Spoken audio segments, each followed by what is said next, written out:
Hello student, welcome to my YouTube channel Makfoor physics hub. Dear student, आज हम आपको class 12 के चैप्टर 2 पोटेंशियल एंड कैपेसिटेंस का एक न्यू टॉपिक लेकर आए हैं।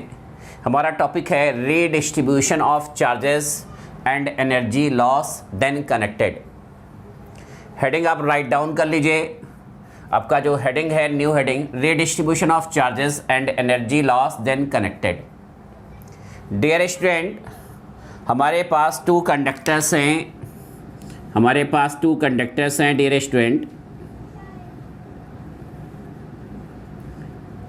एक कंडक्टर पर चार्ज Q1 है और दूसरा दूसरे कंडक्टर पर चार्ज Q2 है। टू कंडक्टर्स है, दोनों को एक थिन वायर से कनेक्ट कर दिया गया। इस कंडक्टर का कैपेसिटेंस डियर स्टूडेंट C1 है, इस कंडक्टर का कैपेसिटेंस C2 है। ये पोटेंशियल V1 है और ये पोटेंशियल हमारा V2 है।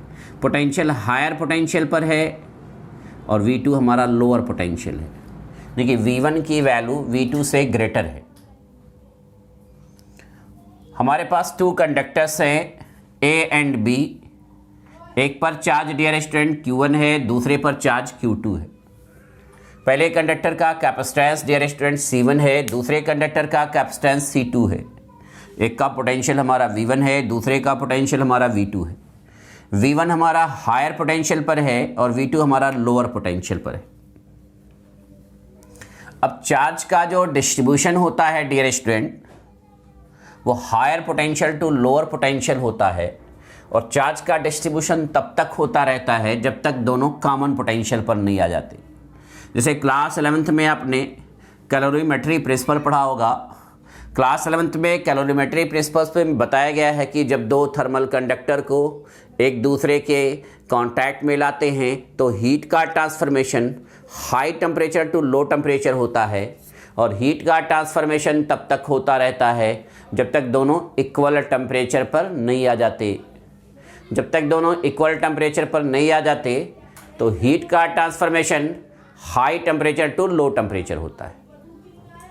उसी तरह से जब दो इलेक्ट्रिक कंडक्टर को हम एक दूसरे के कांटेक्ट में लाते हैं, थिन वायर से कनेक्ट कर देते हैं, तो हमारा चार्ज का transformation high potential to low potential होता है और चार्ज का ट्रांसफॉर्मेशन तब तक होता रहता है जब तक दोनों के पोटेंशियल इक्वल नहीं हो जाते, नहीं जब तक दोनों का पोटेंशियल कॉमन नहीं हो जाता। तो वो जो कॉमन पोटेंशियल है उस पर न्यूमेरिकल क्वेश्चंस भी पूछे जाते हैं। जो कॉमन पोटेंशियल है उसका फार्मूला भी पूछा जाता है। तो कॉमन पोटेंशियल अगर हमें कैलकुलेट करना होगा तो कॉमन पोटेंशियल V कंसीडर कर लेते हैं। ये आपका हो जाएगा total charge upon total capacitance. Total charge upon total capacitance. Total charge upon total capacitance. तो V हो जाएगा हमारा Q1 plus Q2 divided C1 plus C2। Q को भी CV के टर्म में कर देंगे तो हमारा हो जाएगा Q1 की यहाँ पर C1 V1 plus C2 V2 upon C1 plus C2।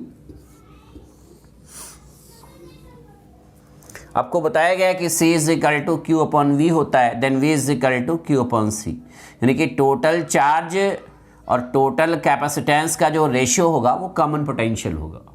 Then common potential का जो फार्मूला हो जाएगा वो capital V is equal to C1 V1 plus C2 V2 divided C1 plus C2 होगा। कॉमन पोटेंशियल का फार्मूला होगा ये। कॉमन पोटेंशियल जो हो जाएगा हमारा डियर स्टूडेंट, वो हमारा हो जाएगा C1 V1 plus C2 V2 divided C1 plus C2। अब ये जो चार्ज का रिडिस्ट्रीब्यूशन हो रहा है कॉमन पोटेंशियल बनने तक, इसमें एनर्जी का लॉस कितना होगा, एनर्जी के लॉस का फार्मूला पूछा जाता है। एनर्जी के लॉस का फार्मूला हम डिराइव कर देते हैं। Energy loss energy loss in redistribution of charges, redistribution of charges. तो बिफोर रीडिस्ट्रीब्यूशन टोटल एनर्जी ले लेंगे दोनों कंडक्टर का सी और वी के टर्म में, तो हमारा half C1V1 square plus half C2V2 square. Energy conductor की जो एनर्जी है उसके लिए हमने आपको 3 फार्मूला ड्राइव करा रखा है। चार्ज और पोटेंशियल के टर्म में हाफ QV होता है, Q और C के टर्म में half Q square upon C, और C और V के टर्म में हाफ CV स्क्वायर। ये फार्मूला आपको मैंने पहले बताया है। Energy stored in a capacitor, या एनर्जी मतलब चार्ज को कैरी करने के लिए जो वर्क डन होता है वही हमारा एनर्जी स्टोर्ड हो जाता है। तो half QV half Q square C, और C और V के टर्म में हाफ CV स्क्वायर। तो पहले वाले कंडक्टर के लिए एनर्जी हाफ C1V1 स्क्वायर, और दूसरे वाले कंडक्टर के लिए energy half C2V2 square. Before redistribution, energy के चार्ज के रिडिस्ट्रीब्यूशन से पहले की बात हो रही है, और चार्ज के रिडिस्ट्रीब्यूशन के बाद एनर्जी आपका हो जाएगा U डैश, और U डैश आपका हो जाएगा half C1V square plus half C2V square. यानी कि आपका हो जाएगा U dash is equal to half C1 plus C2 bracket में हो जाएगा V स्क्वायर। डिस्ट्रीब्यूशन के बाद डियर स्टूडेंट पोटेंशियल आपका कॉमन हो जाएगा। डिस्ट्रीब्यूशन के बाद जो होगा डियर स्टूडेंट पोटेंशियल आपका क्या हो जाएगा, कॉमन हो जाएगा। वो कॉमन पोटेंशियल पर आ जाएगा। किस पे आ जाएगा, कॉमन पोटेंशियल पर। डिस्ट्रीब्यूशन के पहले कंडक्टर में पोटेंशियल V1 है, दूसरे कंडक्टर में पोटेंशियल V2 है, पोटेंशियल V2 पर है। बट डिस्ट्रीब्यूशन के बाद दोनों कंडक्टर कॉमन पोटेंशियल पर हो जा रहे हैं। दोनों कंडक्टर आपके क्या हो जा रहे हैं, कॉमन पोटेंशियल पर। तो एनर्जी लॉस जो होगा डियर स्टूडेंट, एनर्जी लॉस, अब डेल्टा U ले लीजिए, तो delta U is equal to U minus U dash.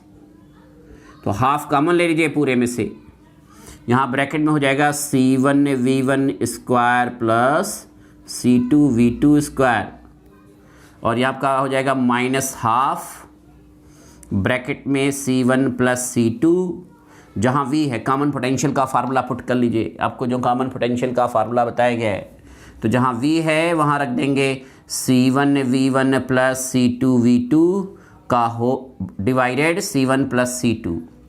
Square के टर्म में है तो होल स्क्वायर कर दीजिए, और C1 प्लस C2 से C1 plus C2 cancel, then हमारा हो जाएगा C1 प्लस C2।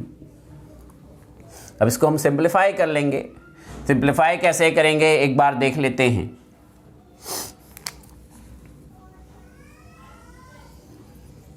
अब एनर्जी लॉस जो होगा डियर स्टूडेंट, वो delta U is equal to half, पूरे में से हाफ कॉमन ले लेते हैं, ब्रैकेट में हो जाएगा हमारा C1V1 square plus C2V2 square minus C1V1 plus C2V2 का whole square bracket close divided C1 plus C2। यहाँ बाई 1 कर लीजिए, आपको सिंप्लीफाई करना, इसको भी ब्रैकेट में कर लीजिए। अब इसका एलसीएम ले लीजिए, तो delta U is equal to half C1 plus C2 आपका एलसीएम हो गया, और यहाँ डिवाइड कर देंगे तो ऊपर हमारा ब्रैकेट में हो जाएगा C1V1 square plus C2V2 square, और यहाँ हो जाएगा C1 प्लस C2, और यहाँ हो जाएगा हमारा माइनस ब्रैकेट में C1V1 प्लस C2V2 का होल स्क्वायर। डियर स्टूडेंट, इसको हम क्या करेंगे, सिंप्लीफाई कर देंगे। अब delta U is equal to हमारा हो जाएगा हाफ, ब्रैकेट खोल देंगे, C1 का इसमें मल्टीप्लाई करेंगे डियर स्टूडेंट, तो C1 square V1 square, C1 का इसमें मल्टीप्लाई कर देंगे तो C1 C2 V2 स्क्वायर, और यहाँ हो जाएगा इसमें मल्टीप्लाई कर देंगे तो C1 C2 V1 स्क्वायर, इसमें मल्टीप्लाई कर देंगे तो C2 स्क्वायर V2 स्क्वायर, ये मल्टीप्लाई कर देंगे। इसको हम क्या करते हैं बेटा, a प्लस बी के होल स्क्वायर के फार्मूले से तोड़ देते हैं, स्प्रेड कर देते हैं। बाहर माइनस है तो अंदर जितने प्लस है सब माइनस हो जाएंगे। जैसे आपका C1 square V1 square. Energy loss निकाल रहे हैं, दोनों कंडक्टर की टोटल एनर्जी डिस्ट्रीब्यूशन के पहले लेंगे, डिस्ट्रीब्यूशन के बाद ले लेंगे। इसको a प्लस बी के होल स्क्वायर के फार्मूले से स्प्लिट कर देते हैं तो C1 square V1 square, C2 square V2 square,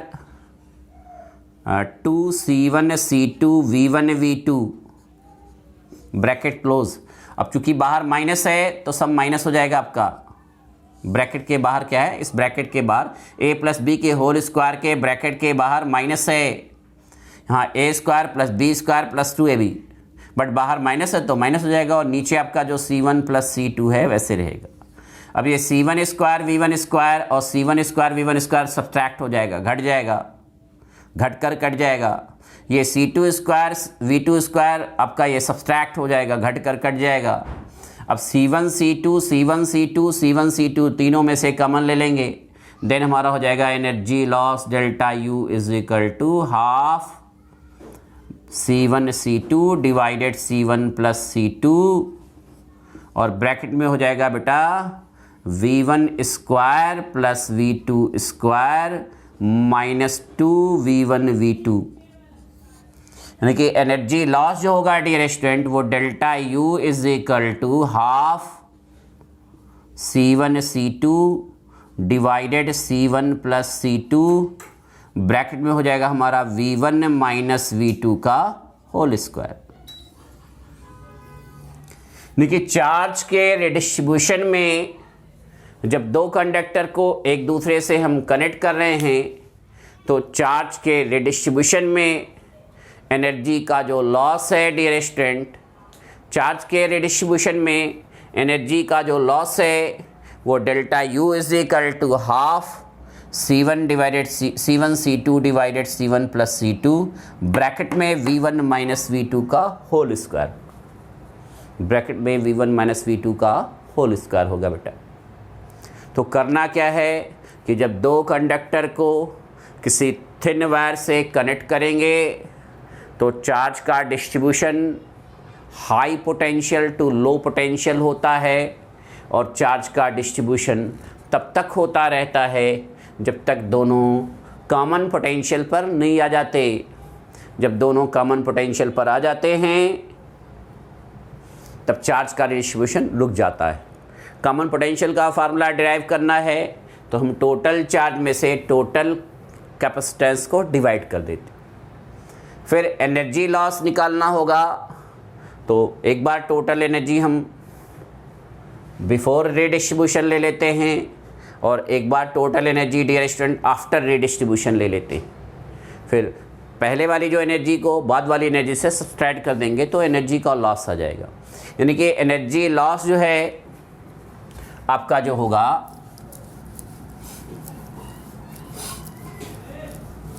energy जो लॉस होगा डियर स्टूडेंट, एनर्जी लॉस का जो फार्मूला है आपका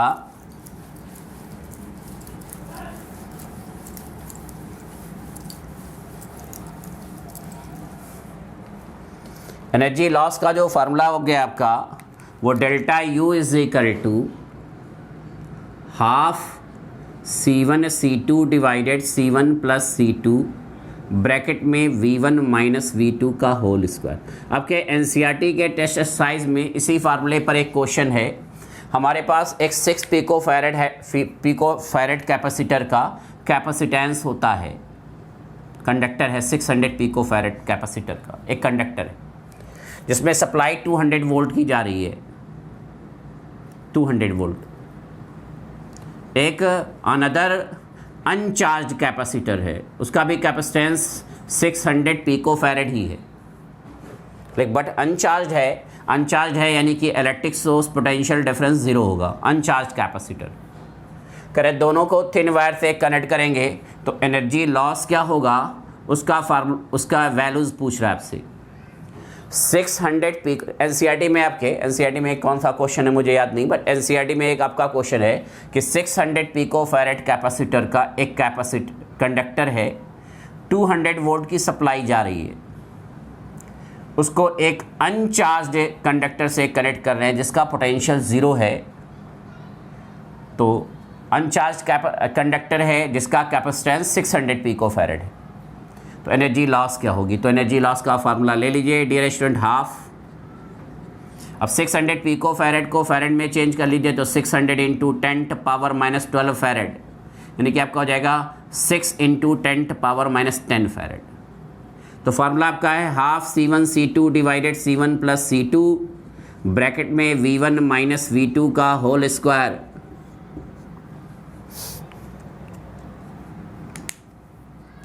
अब एनर्जी लॉस जो होगा डियर स्टूडेंट वो हाफ C1 आपका हो जाएगा 6 इंटू 10⁻⁻10, C2 आपका हो जाएगा 6 इंटू 10⁻⁻10, नीचे आप 6 ब्रैकेट में 6 इंटू 10⁻⁻10 प्लस 6 इंटू 10⁻⁻10, और यहाँ ब्रैकेट में हो जाएगा डियर स्टूडेंट 200 माइनस 0 का होल स्क्वायर। 2 से आप 6 काट दीजिए, 3 हो जाएगा। देन आपका हो जाएगा ऊपर 6 3 = 18 मल्टीप्लाई बाई 10⁻⁻20, नीचे आपका हो जाएगा 12 इंटू 10⁻⁻10, -10 कॉमन ले लेंगे, और यहाँ 200 का स्क्वायर कर दिए, 200 मल्टीप्लाई बाई 200। तो आप 10 20 30 40 ये आप कट दिए तो -16 आ जाएगा, पावर -16। अब ये आपका 2 2 4 4 3 = 12, -10 आपका ऊपर जाएगा तो +10 होगा, -16 में से +10 निकालेंगे तो -6 बचेगा। अब ये आपका 3 है और ये आपका 18 है, तो एनर्जी लॉस जो होगा डियर स्टूडेंट वो आपका हो जाएगा 6 मल्टीप्लाई बाई 10⁻⁻6 जूल। देखिए 600 पिको फैरेड के 2 कंडक्टर हैं, दोनों को एक दूसरे से कनेक्ट कर दिया गया है। एक कंडक्टर कैपेसिटर में 600 पिको फैरेड कैपेसिटर पर है, 200 वोल्ट की सप्लाई जा रही है, और दूसरा हमारा अनचार्ज्ड है। क्या है? अनचार्ज्ड। तो कह रहे दोनों को कनेक्ट करने पर एनर्जी लॉस क्या होगी। तो डियर स्टूडेंट इस टॉपिक को राइट डाउन कर लीजिएगा, एक बार रिवाइज कर लेंगे, एक बार प्रिपेयर कर लेंगे। कहीं कोई डाउट कन्फ्यूज़न आती है तो कमेंट बॉक्स में जाके कमेंट करेंगे। अगर आपने हमारा चैनल नहीं सब्सक्राइब किया है तो चैनल को सब्सक्राइब कर लें, बेल आइकॉन प्रेस करना ना भूलें, जिससे जो भी न्यू वीडियोज़ अपलोड करें उसका नोटिफिकेशन आपको मिलता रहे। Thank you.